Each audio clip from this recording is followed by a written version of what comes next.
Chapter 1. Kirin Island. September 1944. The army officer watched the boat move out into the middle of the lake. He called an order to the soldiers on the boat, and they started to throw large tins into the water. The officer turned to the scientist next to him. "This is all your fault," he said. He was angry. "We were using those chemicals to make the war shorter," the scientist said. "We wanted to change ordinary men into the bravest soldiers that the world ever saw." "Oh yes, brave," the officer said. "But they went crazy at the same time. 30 of my men, good men, died because of your chemicals." He watched the soldiers on the boat throw the last tin into the lake.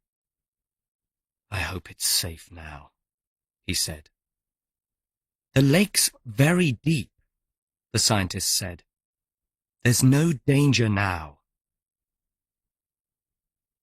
Last week. At the bottom of the lake, one of the old tins broke open. Chemicals began to pour into the water. The next day, Ian Mackie was walking back to his farm, the only one on Kirin Island. He was hot and thirsty. He stopped at the lake to drink some water. "It doesn't taste as sweet as usual," he thought. 2 hours later, Ian Mackie started to feel ill. His head hurt, and he said crazy things to his wife. Suddenly, he got his gun, went outside, and began to shoot his sheep. When his wife tried to stop him, he killed her. Then he went back into the house and shot his 2 children and his dog. Today, Tom Sharp watched his 10-year-old brother Bob running along the beach. He looked happy and excited. When Tom was Bob's age, he loved coming here too. But now, at 16, he hated Kirin Island. It was boring. Every year, they walked on the same hills and saw the same people. Ian Mackie and his family were the only people who lived here. Tom looked round. He didn't want to spend his holidays on this lonely island. He wanted bright lights, music, clubs, and girls. All the things that his parents didn't want. His parents. He looked at them coming to land from their small yacht. He loved them, of course, but... "Tomo! Bobsy!" his father called. "Put your tent up." "Dad, don't call me Tomo," Tom said. "I'm 16, not a baby." "Don't speak to your father like that," his mother said. "We know you're 16, but that doesn't mean you can be rude. You were a nice, polite boy when you were young." She was angry, so Tom didn't try to talk to her. He already knew her reply. "Remember what it says in the Bible. Obey your father and mother." He turned round to pick up the tent. Then he saw something. His heart jumped with excitement. A large yacht was coming towards the island. Chapter 2. The Rochester Family. A small boat left the yacht and came towards the beach. There were 4 people in the boat, a man and a woman, a boy of Bob's age, and a girl. A pretty girl, about the same age as Tom. "Hi, my name's Gavin," the man said, getting out of the boat. "Gavin Rochester. This is my wife, Danielle." The woman was wearing a very tight t-shirt and a very short skirt. "Hello," she said. Tom watched his mother's face. She didn't like Danielle or her clothes. "And this is my son, Sam," Gavin Rochester said. The boy was thin and pale. He had a hearing aid in his ear.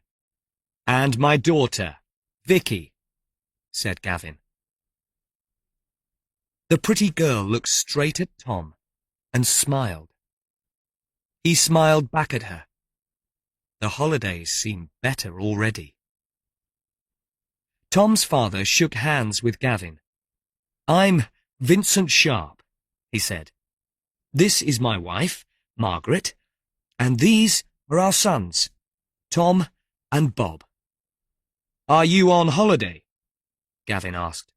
"Yes," Tom's father replied. "We come every year. It's a good place to think about the important things in life." "What important things? Money? Sex?" Gavin Rochester laughed. "I can think about them anywhere." Tom's father didn't laugh, but Gavin didn't seem to notice. "Hey, would you like to eat with us on our yacht this evening?" he continued. "Oh, no, we can't do that," Tom's mother said. "There are too many of us." "Don't worry about that, Margaret. My yacht has room for everybody," Gavin said, laughing. "I paid a lot of money for it. There's some very expensive equipment on it." "No, Tom's mother began. "We can cook the food here," Tom suggested quickly. "We can make a fire on the beach." He looked at Vicky. He wanted her to agree. "Yes," Vicky said, and smiled at him. "We caught some fish today. Fish tastes great when it's cooked on a fire." "That's a good idea, isn't it?" Gavin Rochester agreed. Tom knew what his mother and father thought. They thought it was a bad idea. They didn't want to be friends with these people, but they didn't want to be rude. "That's very kind of you," his mother said. "Great," Gavin said. "I'll go back to the yacht for the fish. The children can find some wood for the fire." Tom was happy. The fire lit up the dark beach, and Vicky was right. The fish tasted great. "Have another glass of wine, Margaret," Gavin said. "Oh, no," Tom's mother replied. "I never drink more than one glass."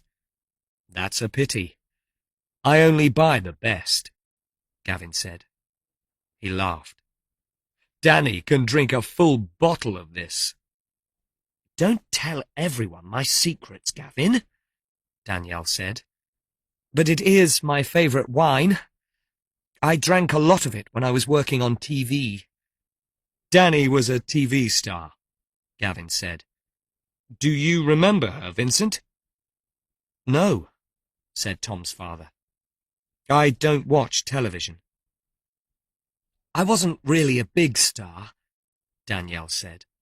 "Nearly, but I had to stop when Vicky and Sam were born." Tom watched Vicky talking to Bob. When she laughed, she was so beautiful in the light from the fire. Tom wanted to talk to her, but he was suddenly shy. "Tom," Bob shouted, "Vicky and Sam have got a tent.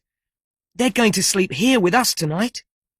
"Oh, no, they can't," Tom's mother said immediately. "Why not?" Danielle asked. Tom knew what his mother wanted to say, I don't want Tom to be here with Vicky all night. But she couldn't say it. She looked at Tom's father. He began. Perhaps it will be okay. Yes! Bob shouted happily. Tom wanted to shout with excitement too, but he didn't. Chapter 3. In the Night. They were all sitting outside a tent. Bob and Sam were playing cards. Tom and Vicky were listening to a cassette. Oh, Lonely Tomorrow, Vicky said. I love this song. It's my favourite too, Tom said. When the song finished, Vicky stood up. Do you want to go for a walk? She asked. Yes. Great, Tom said, getting up. They walked along the path to the top of the cliffs and sat down. The moon was shining on the sea. Tom looked down at the 2 yachts on the water. There were no lights. Their parents were probably asleep. Tom laughed. I'm glad my parents can't see us. Why? Vicky asked. Because they... Oh, it's difficult to explain. They go to church a lot, and they read the Bible and talk about religion all the time. There's nothing wrong with that, but sometimes they're so... serious. He looked at Vicky. Do you know what my mother said this evening? No. What? Asked Vicky. She said, God sees everything, Tom. He watches you every minute. Sometimes I feel... Tom stopped. What? Said Vicky. You can tell me. Tom looked at her. He knew it was true. He could tell her anything. They're really good parents, he said. But I don't know. I think they loved me more when I was young. Sometimes I think they don't really like me now. What I am now. Now I'm 16. Sometimes I think my parents don't like Sam and me, Vicky said. But your parents seem so nice, Tom said. They are, but Mum thinks we stopped her becoming a TV star. She threw a stone over the cliff into the sea. Dad's always working, and sometimes he's not very nice to Sam. You know that Sam has to wear a hearing aid. Dad hates that. He wants a son who's strong and good at sports. What's your father's job? Tom asked. He works for an international bank, Vicky said. That's all that he's really interested in. Money and sport. He wants me to earn a lot of money when I leave school. I tell him I want a job that I like. Money's not the most important thing. That makes him really angry. My parents watch me all the time, Tom said. They want to know everything. Where I'm going, what I'm doing, who I'm meeting. And do you like to have some secrets? Vicky said. Yes, Tom agreed. Don't you? Of course I do, Vicky laughed. Tom looked up at the sky. The stars were very bright. He was happy here with Vicky. She was easy to talk to. He could tell her things that he never told other people. I'm cold, she said suddenly. He took off his jacket and put it round her shoulders. Here, you can have my jacket, he said. Thanks. Vicky looked at him. He smiled at her, and then looked at the sea. When he turned to her again, she was still looking at him. What? He laughed. She didn't say anything. She just moved towards him and kissed him. It was a long kiss, and he didn't want it to stop. But then Vicky moved away. Now you've got another secret, she said, smiling. Or are you going to tell your parents about this? No, they'll kill me, he said, laughing. She kissed him again, and he put his arms round her. He could feel his heart racing in his chest. He pulled her closer and closer. Suddenly, there was a terrible scream. Then another. It was coming from the tents.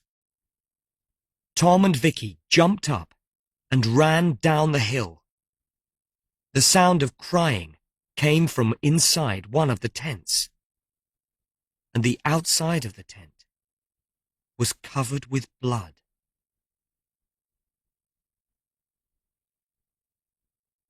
Chapter 4. Like a Wild Animal.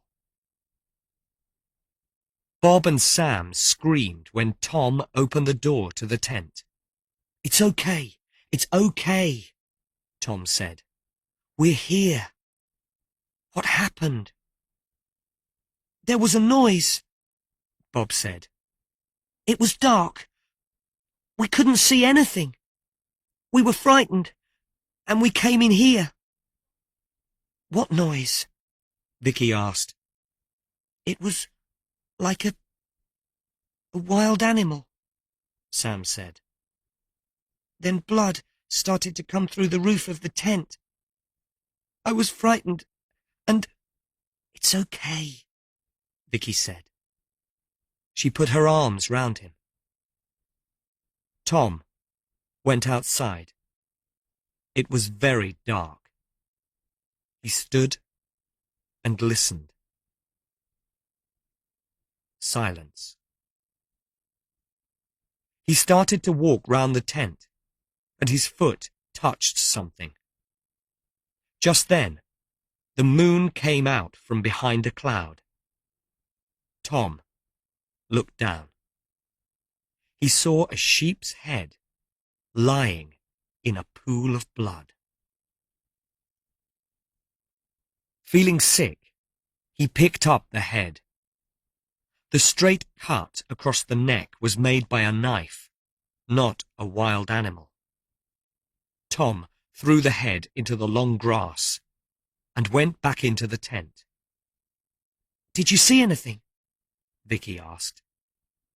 He didn't want to frighten Vicky or the boys, so he said, No, nothing. What shall we do? She said. The boys are afraid. We can all go into the other tent, Tom said. It was crowded in the tent, but they all felt safe there. The two young boys slept between Tom and Vicky. Good night, Tom, Vicky said softly. Good night, Tom said. He closed his eyes and smiled.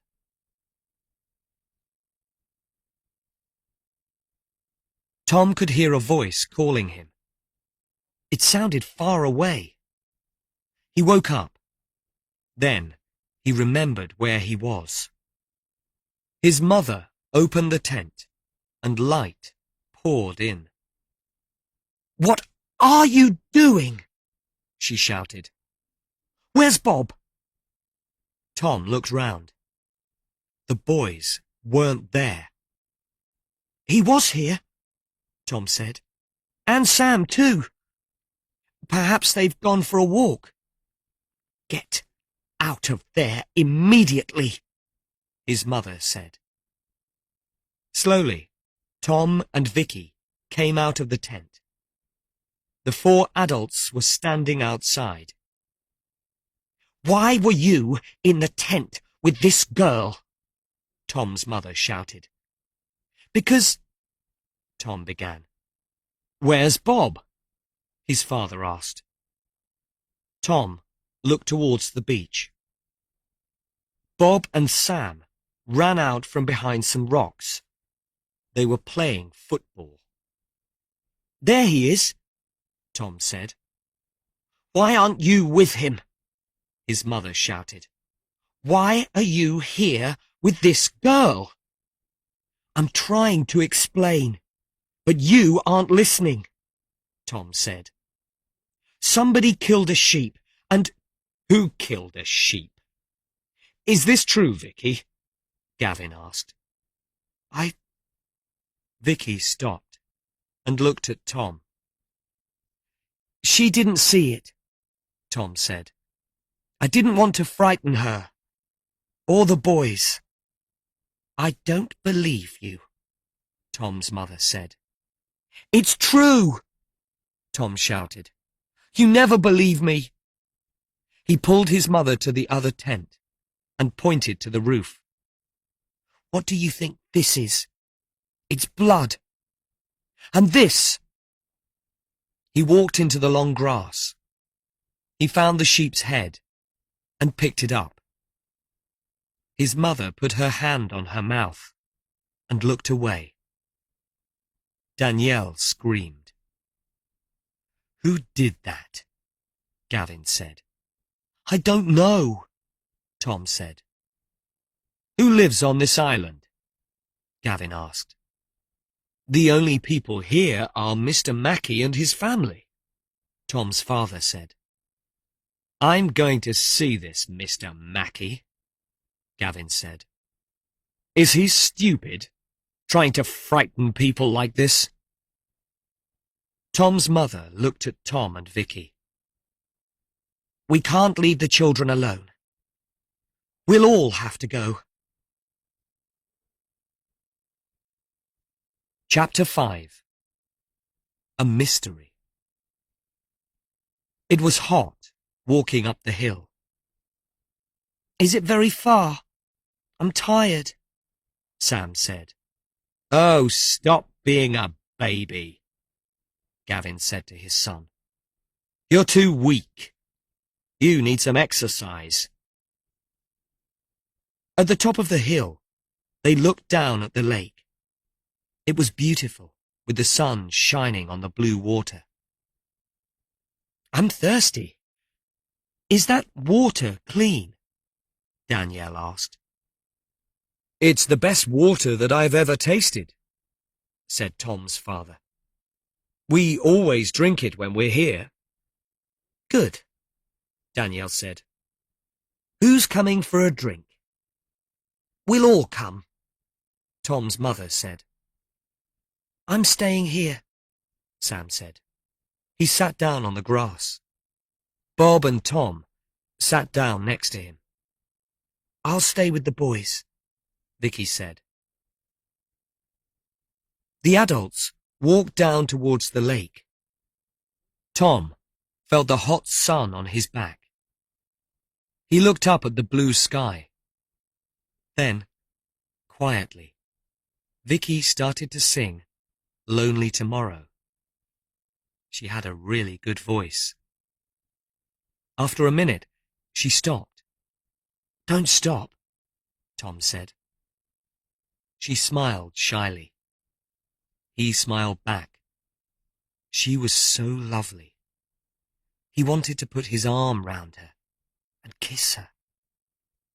She began to sing again, and now Bob and Sam sang with her. Tom felt so happy. He looked down at the lake. The adults were on their knees by the water. He saw them put their hands into it and lift some to their mouths. The water shone in the light of the sun. They put their hands into the lake again and drank some more water. Tom wanted them to stay at the lake for a long time. He just wanted to be here, listening to Vicky. He touched her hand, and she smiled at him. The adults finished drinking and walked back up the hill. Vicky stopped singing. "Was the water good?" Tom asked. "Very good," his mother replied. "It didn't taste the same," his father said. "It tasted strange, but it was good." "It was wonderful," said Gavin. "And you'll all be thirsty later. Now, let's go and see this Mr. Mackey." At the top of the hill, Tom looked down at Mr. Mackey's farm. The house seemed dark and lonely in the valley. He suddenly felt nervous. Something was wrong. There were no animals in the fields, no birds in the sky. Everything was quiet, too quiet. When they got to the house, the kitchen door was open. "Hello?" Tom's father called. "Mr. Mackey?" There was silence, a strange silence. There were dirty plates and bits of food on the kitchen table. Chairs were lying on the floor. There was a bad smell in the air. I feel sick," Tom's mother said. "I do too," said Danielle. They both went outside. The men went to look round the other rooms. Tom crossed the kitchen. There were lots of small holes in the wall. "That's strange," he said. "I think someone shot a gun at it." "And what's that?" Vicky said. She was pointing to a dark area on the floor. Tom went to look. "Is it dry blood?" "Let's get out of here," Bob said. "I don't like it." The two women were standing outside with their backs against the wall. They were pale and shaking. "I don't feel well," Danielle said. "My head hurts." "Mine does too," Tom's mother said. "I want to go back to the yacht." A few minutes later, the men came out of the house. "We'll go back to my yacht and send a message to the police," Gavin said. "There's something—" He stopped talking. Then he touched the side of his head and closed his eyes. He was very pale. "There's a mystery here," he said. "Let's hurry." Everybody followed Gavin. At first, he walked fast, but then he began to run. Everybody started to run with him. After a few minutes, Sam stopped. Vicky and Tom went back to him. I can't run," Sam said. "Don't leave me here." "Of course we won't leave you," Vicky said, and put her arm round him. "We'll walk with you, Sam," Tom said. He and Vicky held Sam's hands. They walked through the valley and climbed the hill. The sky was covered with dark clouds now, and a cold wind was shaking the grass. When they passed the lake, the water looked black. Tom felt more and more nervous. There was something wrong on this island. 3 or 4 times he looked back over his shoulder. Once he thought he saw someone on top of a hill. But when he looked again, it was just a small tree. "Look, Sam, there are Mum and Dad," Vicky said, pointing down the path. Bob was standing, but the 4 adults were sitting by the side of the path. Tom was pleased to see them. He felt safer with them. He wanted them to tell him that everything was all right. But everything was not all right. Tom saw that his mother was crying. His father was looking at his hands. Danielle was holding her head and making strange noises. Gavin was repeating the words, "Red sky. Red sky." Bob ran to Tom and held his hand. "I think Mum and Dad are ill, Tom," he said quietly. Then tears started to run down his face. Tom felt his heart jump with fear. "Mum? Dad? Are you all right?" he asked. There was a sudden silence when he spoke. His mother stopped crying, and Danielle stopped making noises. Gavin stopped speaking for about 15 seconds. Then he began again. "Red sky. Red sky. Red sky." "Dad, stop it," Vicky said. "Stop saying that." Gavin looked at her. "What?" "Oh, I'm sorry," he said. He touched his head. "Everything was red. I'm better now." He stood up and looked at the other adults. "What are you doing?" he shouted. "We've got to get back to the yachts." "Yes, of course," Tom's father said. He stood up. "Let's go, Margaret."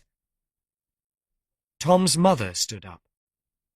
Tom noticed that the skin round her mouth was very red. Gavin helped Danielle to stand.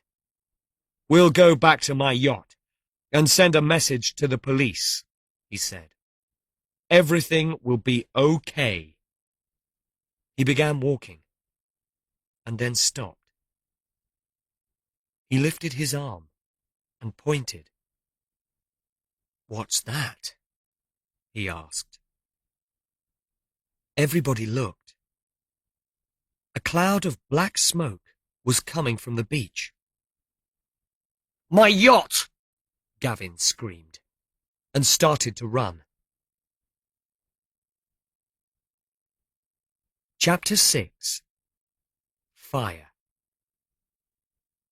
They ran down the beach to the sea. The 2 yachts were burning. The Sharps yacht was lying on its side. It was already starting to sink. "My yacht!" Tom's father said, as it sank lower and lower in the water. "Who did this?" "And mine," shouted Gavin. "Look at that fire. It's destroying my yacht. All that money. We've got to do something." Gavin's small boat was on the beach. He ran to it and started to push it towards the sea. Then he stopped. "Who did this?" he shouted, pointing at the boat. There were 2 big holes in the side. Gavin looked round. Then he ran and picked something up. It was an axe. "Whose is this?" he screamed. "I'll kill them! I'll kill them!" He fell on his knees and watched his burning yacht. Then he threw the axe across the sand. "I'll kill them! I'll kill them!" "Dad, stop it, please," Vicky said. She put her hand on his shoulder. "What's the matter with you?" "Don't touch me!" Gavin shouted. He jumped up and pointed at Vicky. "You did this, didn't you? You used that axe to make holes in my boat. You started the fire on my yacht. No, of course not, Vicky said. Yes, you did, shouted Gavin. You and your weak brother. I give you everything. I send you to good schools. I buy you clothes. And what do you do for me? Nothing. You just make my life difficult. Suddenly, he hit Vicky across the face. Vicky didn't speak. Slowly, she lifted her hand to touch the side of her face. Then she turned and walked away. Sam ran after his sister and took her hand. They walked for about 50 meters, then sat down on the sand. Vicky put her arm round her little brother's shoulders. There was a loud shout from Tom's father. My yacht! The adults watched the yacht disappear under the water. Tom pulled Bob along the beach towards Vicky and Sam. He saw that Vicky's eyes were filled with tears. Are you okay? He asked. She tried to smile, but she couldn't. She looked away, then looked back at him. He never hits me, she said. He gets angry with me sometimes, but he never hits me. It's because of the yacht, Tom said. No. There's something wrong with all of them. Tom knew that she was right, but he didn't want to believe it. There was something wrong with them. They were all acting strangely. It was frightening. Maybe they're ill, Bob suggested. Mum said she felt sick. And my mum did too, Sam said. Bob looked at Tom with big, frightened eyes. Don't worry, Tom said. They'll be better soon. He wanted the young boys to believe it. He looked at Vicky, and she understood. Yes, Tom's right, she said. They'll all feel better soon. Let's go and sit near the tents. When they got to the tents, Tom saw Bob's football on the ground. Bob, you and Sam can go and play football while we're waiting, he said. The young boys ran off. They were kicking the ball and laughing together. Vicky and Tom sat down and watched. Then they turned to the adults, and the fear returned. I don't understand it, Tom said. They're so angry. They're more than angry. They're... Vicky stopped. But Tom knew what she was thinking. He was thinking it too. Maybe the adults were ill. Really ill. Inside their heads. It was a terrible, frightening idea. What do we do if they don't get better? Vicky asked. We'll have to try and get help, Tom said. There's a radio at the farm. Mr. Mackey uses it to order farm equipment. Maybe we can go back there and send a message. I don't want to go back to the farm, Vicky said. I think something terrible happened there. Where are Mr. Mackey and his family? Maybe they're ill too. Maybe they started the fires on the yachts. Maybe, Tom agreed. Let's wait for an hour. If our parents don't get better, we'll go back to the farm. Okay, Vicky said. We'll wait. Wait and hope. Chapter 7. The Children's Fear. The boys were still kicking the football. The adults sat near the sea. They weren't moving, and they weren't talking. They were just watching the fire burning on Gavin's yacht. Suddenly, there was an explosion. The adults stood up, and the boys stopped playing football. They all watched smoke pour out of the yacht. Then the boat began to sink. After 10 minutes, it disappeared. Gavin picked up a stone and threw it into the sea. Then he ran along the beach, picked up another stone, and threw it. Then all the adults started to throw stones into the sea. Each time they shouted words.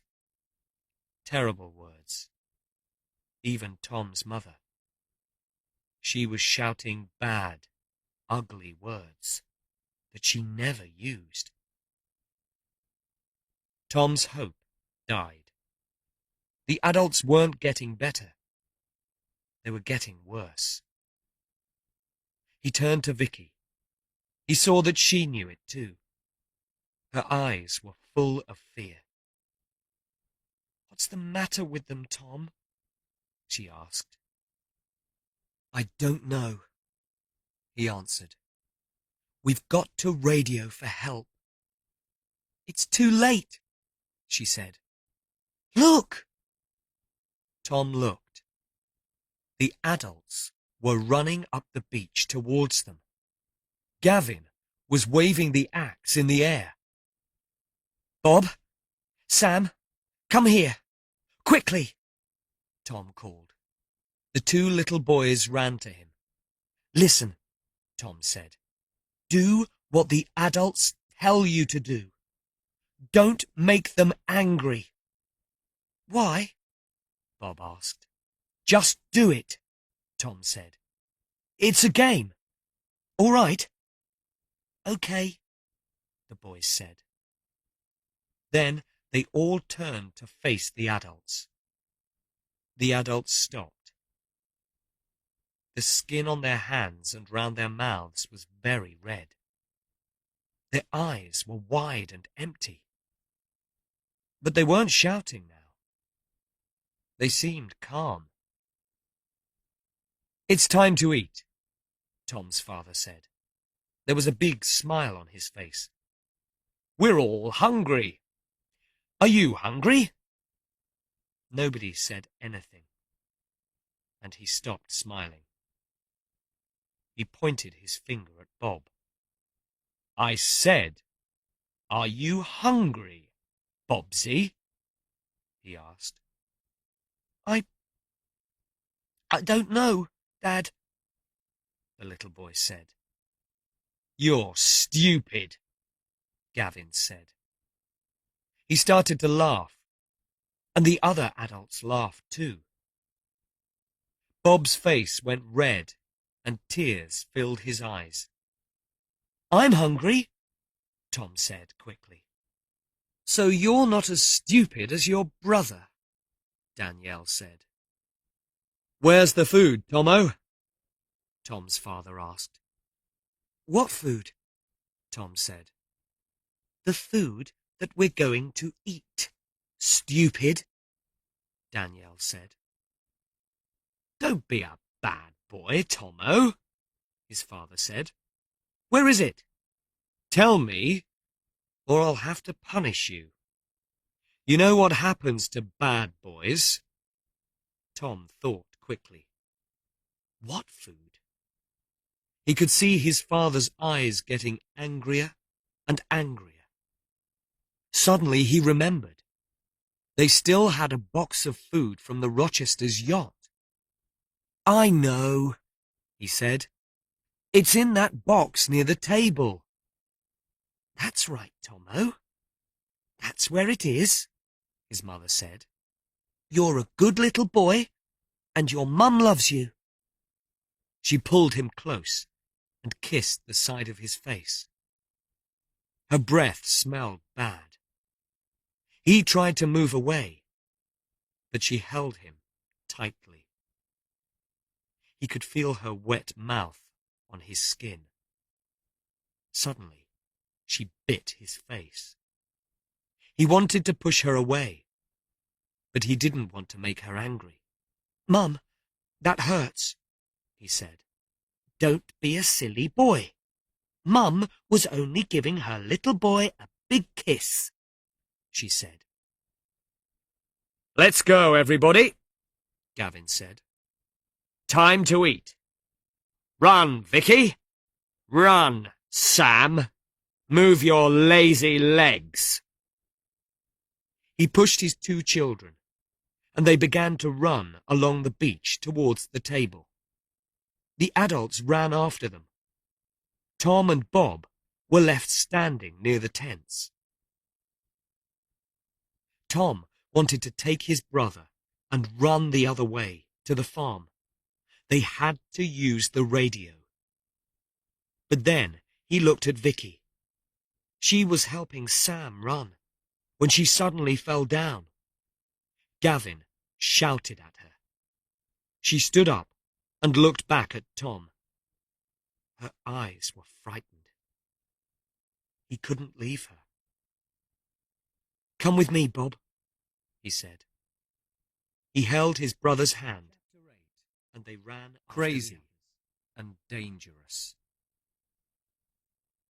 Tom's mother pulled the food box from under the table.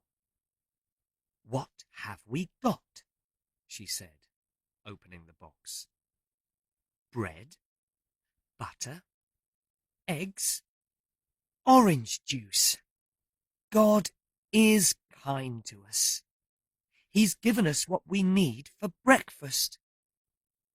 "God's clock is wrong, Margaret," Gavin said, laughing. "It's not breakfast time.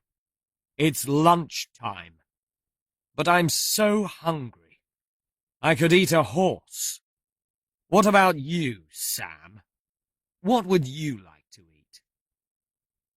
"I don't know," Sam said, in a quiet, frightened voice. "You stupid little boy!" Gavin screamed. "I send you to that expensive school, but you don't know anything. You're stupid. You can't run. You can't play football. You can't hear anything." He hit Sam across the face. Then he reached out and pulled the hearing aid from Sam's ear. "I hate this thing," he said. He put the hearing aid on the table and hit it hard with the axe. The hearing aid broke into small pieces. There was silence. Then the adults began to laugh. Now Tom knew it was true. They were crazy. Crazy and dangerous. Sam's face was white. Vicky put her hand on his shoulder and held him tight. "Let's get the food ready, Margaret," Danielle said. The two women put plates and knives and forks on the table. Then Tom's mother picked up a sharp knife and cut the bread. She put a piece of bread on each plate. Danielle put butter on the bread. She opened the bottle of orange juice and poured it into a bowl. That looks good, Danny," Gavin said. "Shall I cook the eggs?" Tom's mother asked. "No, I can't wait.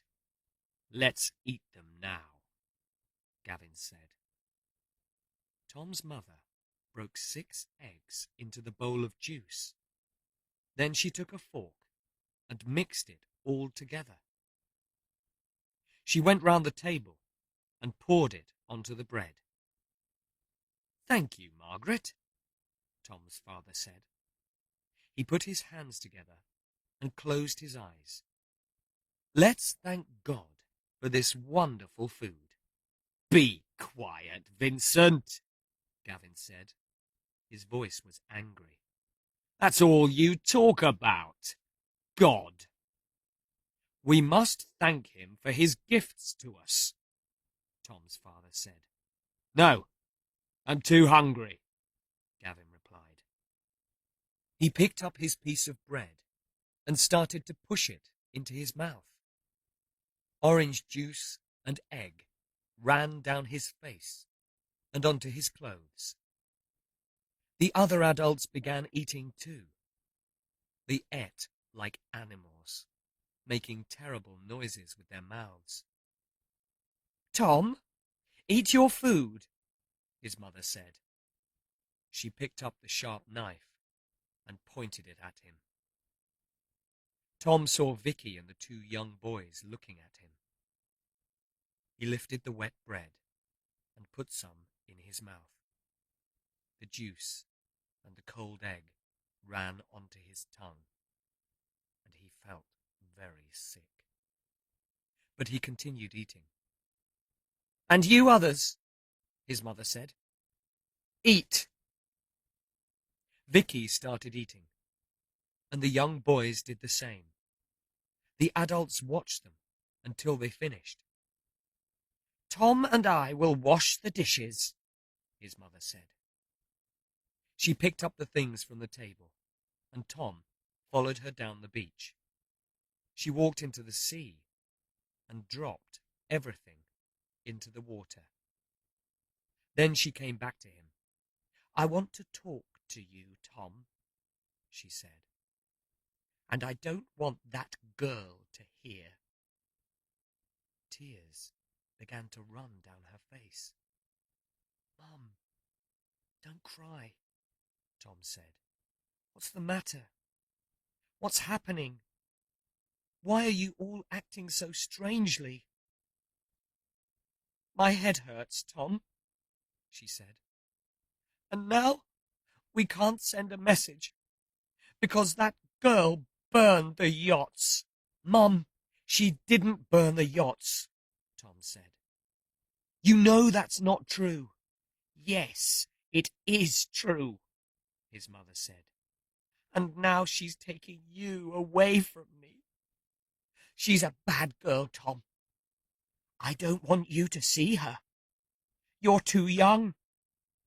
Don't kiss her. Don't touch her body. Promise me? Stay with me. You love me, not her. Oh, my head hurts. His mother sat down on the sand and closed her eyes in pain.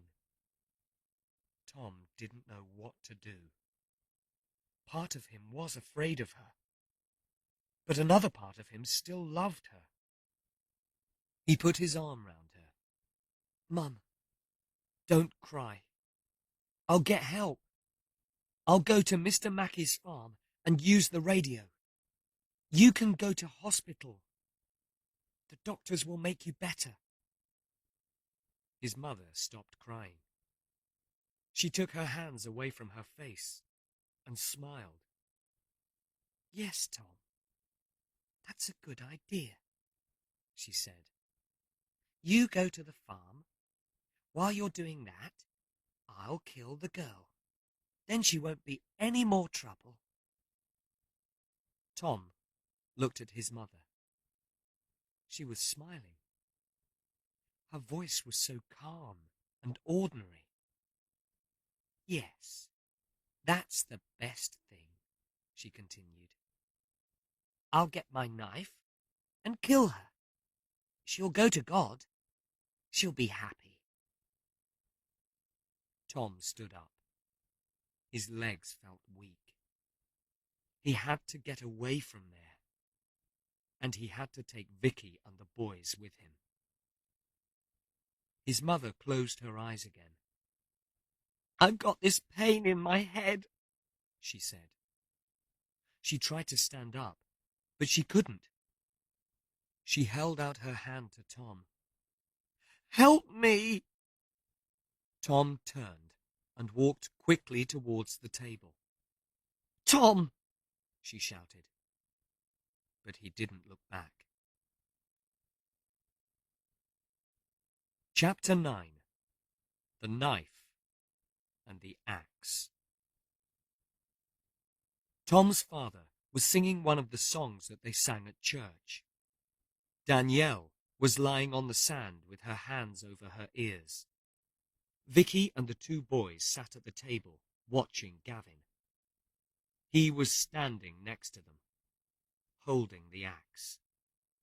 He moved his finger slowly along the metal edge. "Feel that, Vicky," Gavin said. She reached out. Her fingers were shaking, but she touched the metal.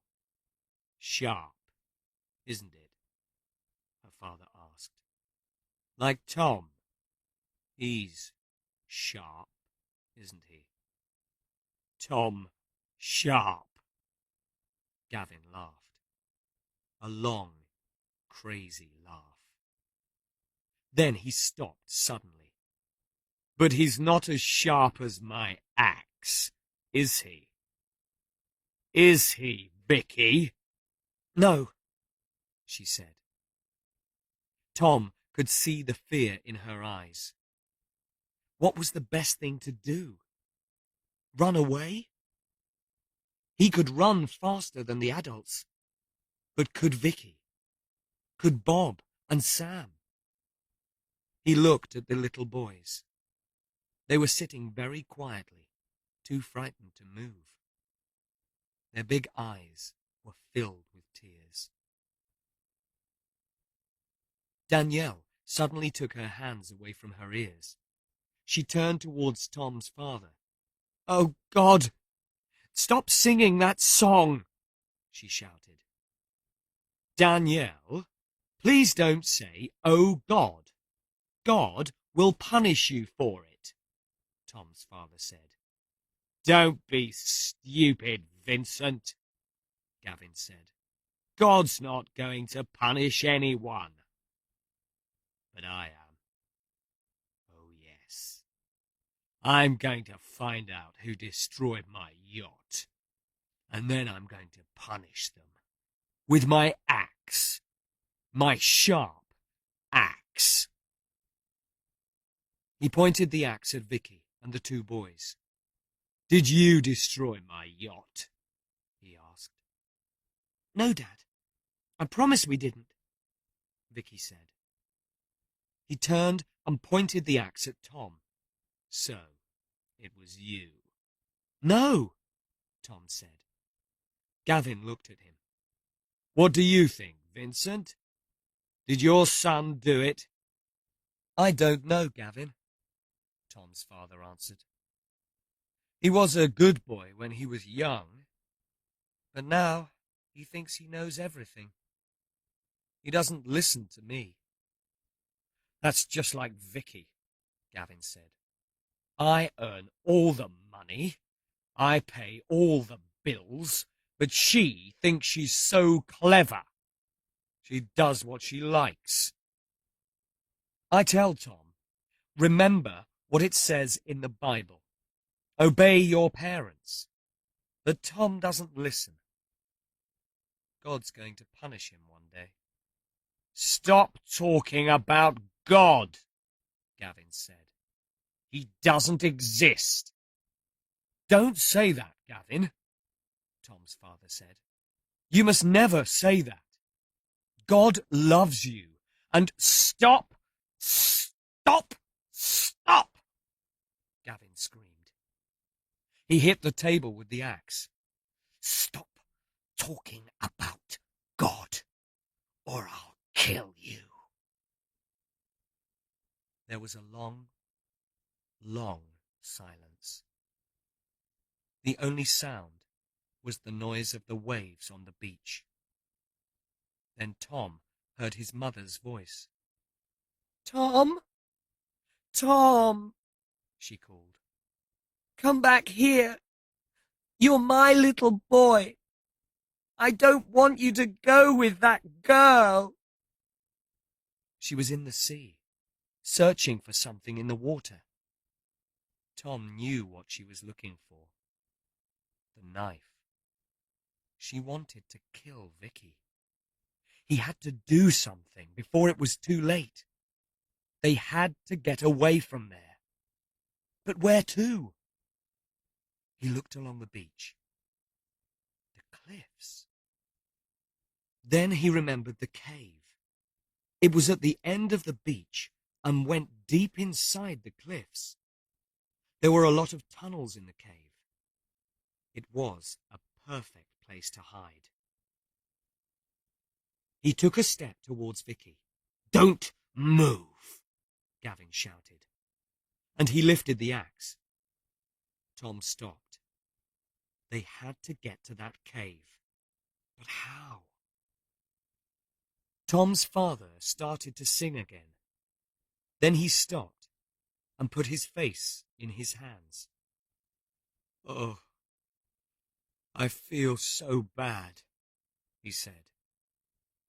"I do too," Gavin said. He began to shake. "My eyes. Everything's red. Red sky. Red sea." He closed his eyes. Tom got ready to attack him. He took a step towards him. Then Gavin's eyes opened wide. They looked wild and crazy. "Red sky!" Gavin screamed. "Red sky! Blood sky! There's going to be blood!" Tom's father took his hands away from his face. He turned and started walking towards the sea. "That's right!" he shouted. "Blood! There's going to be blood! It's written in the Bible. An eye for an eye. Blood for blood. It's all in the Bible. It's the word of God." He ran down the beach towards the sea. "Blood! Blood!" he shouted. "God's coming to punish the children." "Stop talking about God, Vincent!" Gavin shouted. He lifted the axe and began running down the beach. Tom turned to Vicky. "We've got to go," he said. Vicky and the boys didn't move. "Now!" he shouted. Vicky and Bob ran to him, but Sam stayed at the table. "Sam!" Tom shouted. Then he realized that the little boy couldn't hear. "Bob, take Vicky to the cave at the end of the beach. I'll bring Sam." Vicky and Bob ran off, and Tom ran to Sam. Then Danielle stood up, took Sam's arm, and held it tightly. The little boy tried to escape, but Danielle began to pull him towards the sea. "Leave him alone!" Tom shouted. He ran in front of her, and he hit her. He felt terrible, but he hit her hard on her face. He heard her nose break. She took her hands away from Sam and fell on her knees. Blood poured from her nose. Tom took Sam's hand and began to run. Vicky and Bob were nearly at the end of the beach. Then Tom heard his mother scream. He stopped and turned. Sam continued running towards Vicky, but Tom couldn't move. His father and Gavin were standing at the edge of the sea. His father was shouting. His mother was near them in the sea, holding the knife. Gavin lifted the axe. For a second, nobody moved. Then the axe fell. It crashed through the top of Tom's father's head. Blood flew into the air, and his father fell to the ground.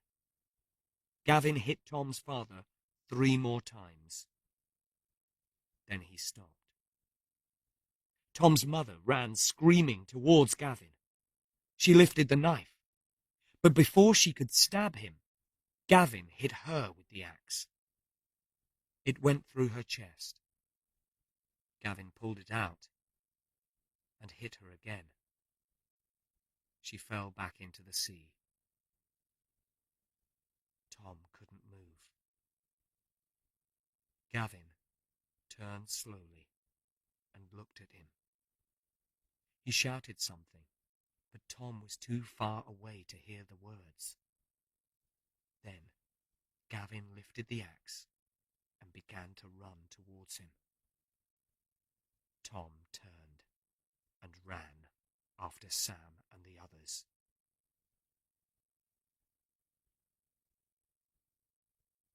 Chapter 10. In the Dark Cave. When Tom got to the entrance of the cave, the others were waiting. "What's happened to Mum and Dad?" Bob asked. Tears were running down his face. Tom wanted to tell him that everything was okay, but it wasn't okay. He looked back. Gavin and Danielle were running across the beach towards them. "We've got to go into the cave, Bob," he said. He took his brother's hand and pulled him inside. Vicky and Sam followed them. They ran along the main tunnel, but it got darker and darker. Soon they couldn't see, and they had to stop running. Tom put one hand out in front of him. He felt the wall of the cave. "Everybody, hold hands," he said. "Then we'll all stay together." He moved forward slowly, following the wall. "Where are we going?" Vicky asked. "There's a ladder at the end of the cave," Tom replied. "If we can find it, we can climb up to the top of the cliff." They heard shouts from behind them. Gavin and Danielle were in the cave. They were a long way behind, but Tom still felt nervous. He wanted to run, but it was too dark. "We're coming, Vicky!" Danielle screamed. "You think you're so pretty, but you're not as pretty as me. I wanted to be a star, but you stopped me. Do you hear me, Vicky?" Tom felt his way along the wall. "I think there's another tunnel here," he said. "There are a lot of different tunnels on each side. We've got to stay in the main tunnel. The ladder's at the end of it." "We won't get lost, will we?" Bob asked. "No," Tom said. "Mr. Mackey showed me the way last year." It was true, but last year Mr. Mackey had a light with him. Now, in the dark, it was easy to go the wrong way, but they couldn't stop. They walked for about a minute. Then Tom felt another tunnel on the left. As they passed that, there was a shout from behind them. It was Gavin. He sounded nearer. "They're catching us," Bob said. Tom went more quickly. They were almost running. Then Vicky fell. Tom stopped. "Are you all right?" he asked. "Yes," she said. "My knee hurts, but I'm okay." She got up. "Sam? Where are you? Tom? Have you got Sam? I dropped his hand when I fell. Where is he? Sam?" Tom felt all round him, but Sam wasn't there. And then Sam's voice came from in front of them. "Vicky? Sam? Sam! Vicky shouted. He can't hear you, Tom said. We've got to follow his voice and try to find him. The three of them moved forward in the dark. They were moving quickly, but Sam was moving faster. Every time he called, his voice sounded farther away. And then, from behind them, came a laugh. It was Gavin, and he was very near. The stupid little boy is lost. Tom started to run.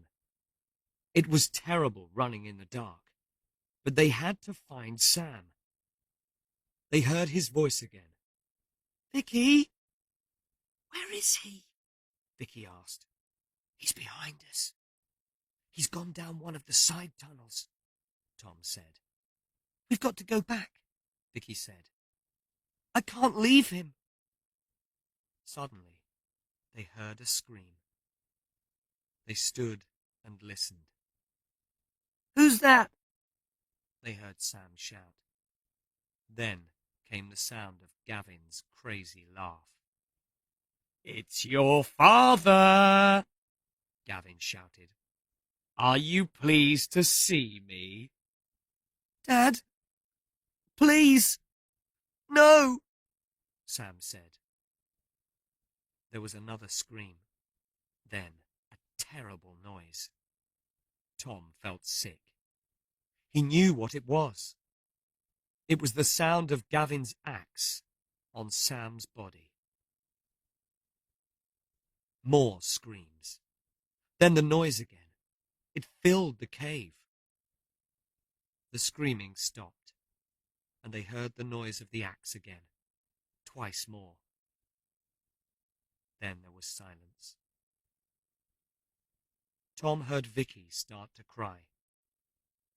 He put his hand out and touched her wet face. Then he put his arms round her. They've killed him, she said quietly. My parents have killed my brother. Oh God, Tom, what am I going to do? We've got to get out of here, he said. I can't, Vicky cried. He felt her fall to the floor. He tried to pull her up. Vicky, we can't stay here. Get up. He pulled hard, and at last she stood up. There was a shout from back in the darkness. It was Gavin and Danielle. Blood! Blood! They were screaming. Let's go, Vicky, Tom said. Help me, Bob. They half pulled and half carried her along the tunnel. Then Tom felt a soft wind coming from the left. He reached out. It was a side tunnel. This way, Bob, he said quietly. They went 20 meters into the tunnel, then stopped. After a few minutes, they heard Gavin and Danielle go past the end of their tunnel. Then there was silence. The three of them sat down on the floor. Vicky was crying quietly. Then Bob started to cry too. Tom was as frightened as they were, but he had to try to be brave. We'll get out of here. I promise, he said. And he tried hard to believe it.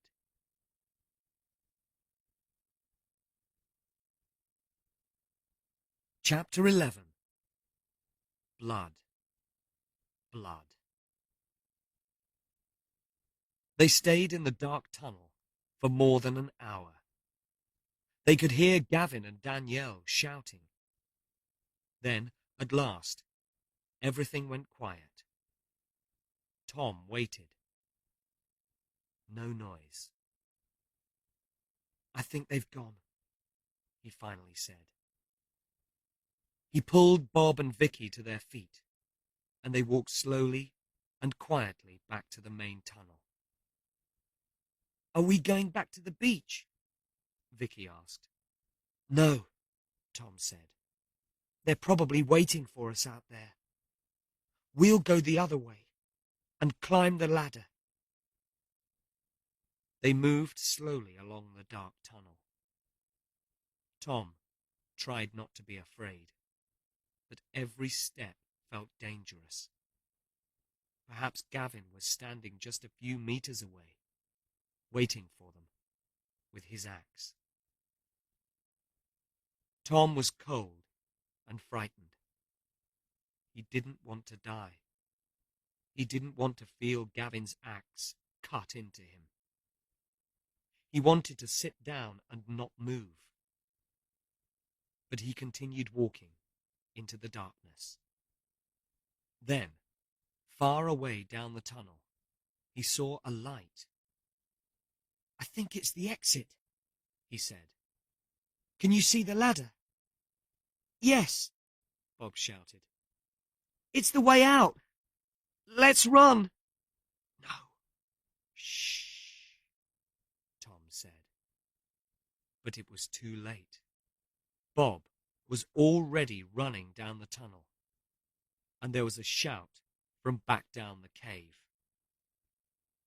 They're up there, Gavin, Danielle shouted. Tom took Vicky's hand, and they ran after Bob. They heard Gavin and Danielle running after them. I'm going to cut your face, Vicky, Danielle screamed. You won't be pretty then. I'll kill you. The light grew brighter and brighter. Tom could see the ladder. He could see Bob climbing it. The ladder was built against the wall. 50 meters up, Tom could see light. It was the top of the cliff. It was safe there. Bob was already halfway up. Start climbing, Tom told Vicky. She began to climb.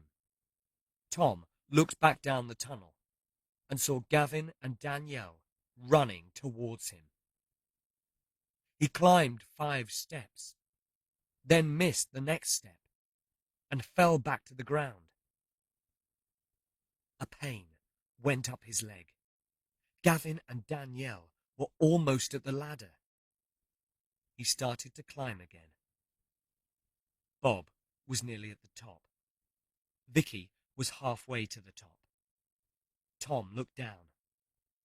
Gavin and Danielle were climbing after him. There was blood on Gavin's face and shirt. The axe was hanging from his belt.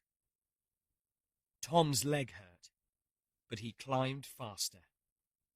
He had to get away. He was almost halfway up. Bob was at the top of the ladder and climbing out onto the cliff top.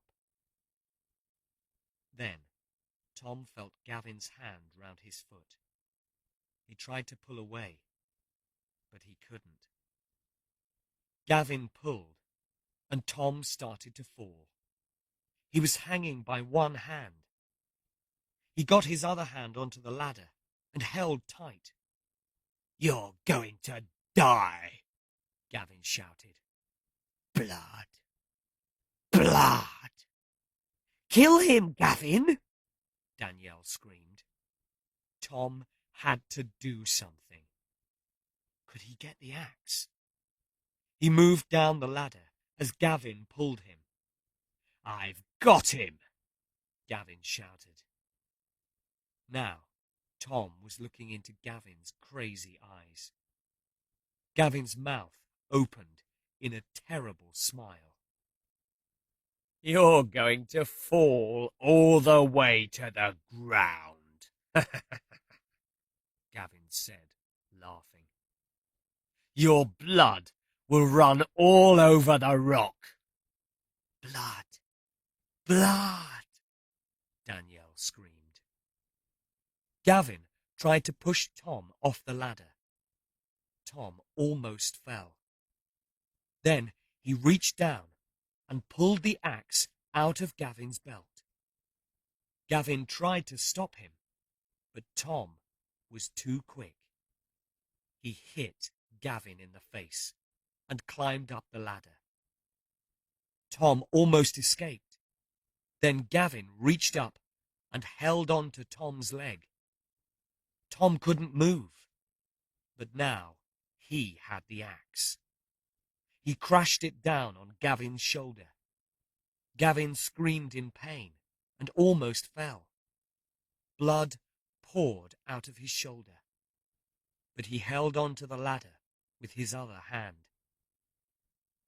Tom looked down at Gavin's fingers, holding on to the ladder. He knew what he had to do. He lifted the axe again. Then he stopped. He couldn't do it. But he looked at the blood on Gavin's face.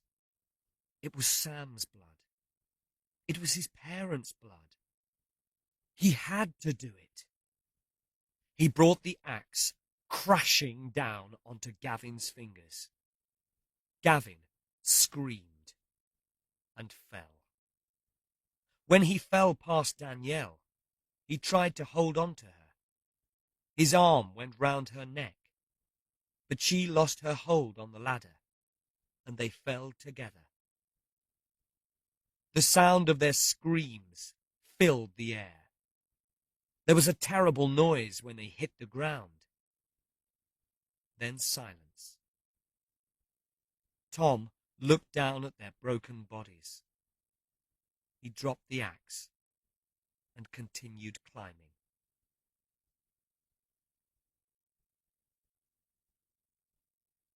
Chapter 12. At the Farm. Tom, Vicky, and Bob hurried towards the Mackeys' farm. "Where are we going?" Bob asked. "To Mr. Mackey's farm. We're going to radio for help." "I want Mum and Dad," Bob said. Tom looked at his little brother. He didn't know what to say. He put his arm round Bob's shoulder and continued walking. Halfway down the hill, Tom stopped. A dead sheep was lying in the middle of the path. It had no head. "This wasn't here before, was it?" Vicky said. "No," he answered, and now they moved more slowly. With every step, Tom became more afraid. Who killed the sheep? Who put it there? They passed 2 more dead sheep. When they got to the farm, Tom stopped. "Mr. Mackey?" There was silence. He pushed the door open. "Is anybody there?" Silence. They walked slowly into the kitchen. It was empty. They listened. There was no sound. "The radio's upstairs," Tom said. They climbed the stairs slowly to the top. Slowly, one step at a time. Tom pointed to the room, and they opened the door. The room was empty. Tom ran across to the desk. He turned the radio on and picked up the microphone. "Hello?" he shouted. "Can anyone hear me? Please! Please! We need help! Can anyone hear me?" Suddenly, there was a noise from below. Someone began running up the stairs. Vicky ran to the door and closed it. She tried to lock it, but it crashed open. Mr. Mackey was standing there. He was covered in blood, and he had a long knife in his hand. Mackey lifted the knife and stabbed Vicky in the shoulder.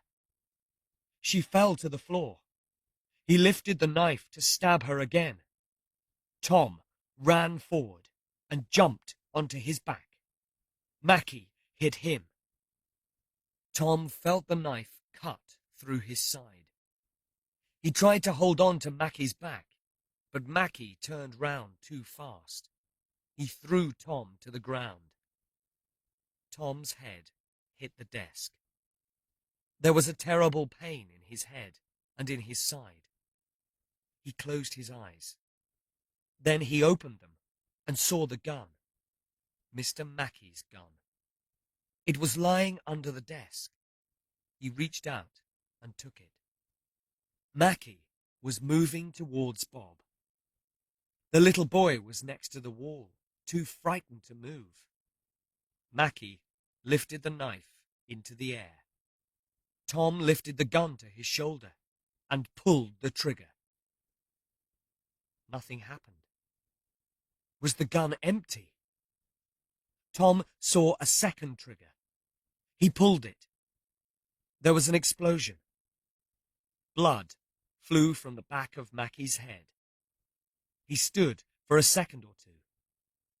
Then he fell to the floor. It seemed to take hours, but at last someone answered their radio call. A man on a boat promised to send a message to the police. Tom found a clean sheet in a cupboard. He tied a piece of it across the cut in Vicky's shoulder. Then she tied a piece round the cut in his side. The three children went into the kitchen and waited for the police. They were cold and they didn't want to talk. They just sat and waited. 5 hours later, the police arrived and carried them down to a boat. They put Bob into a bed, and he fell asleep almost immediately. Tom looked at him. He and Bob were alone now. No parents. He closed his eyes and started to cry. Vicky came and sat next to him. "I want to die," he said. "No, don't say that," Vicky said. "You've got to live. We've all got to live. I need you. Bob needs you. We can get through this terrible time. I know we can." She put her arms round him and held him tight. And he knew she was right. Together, they could do it. There was still hope.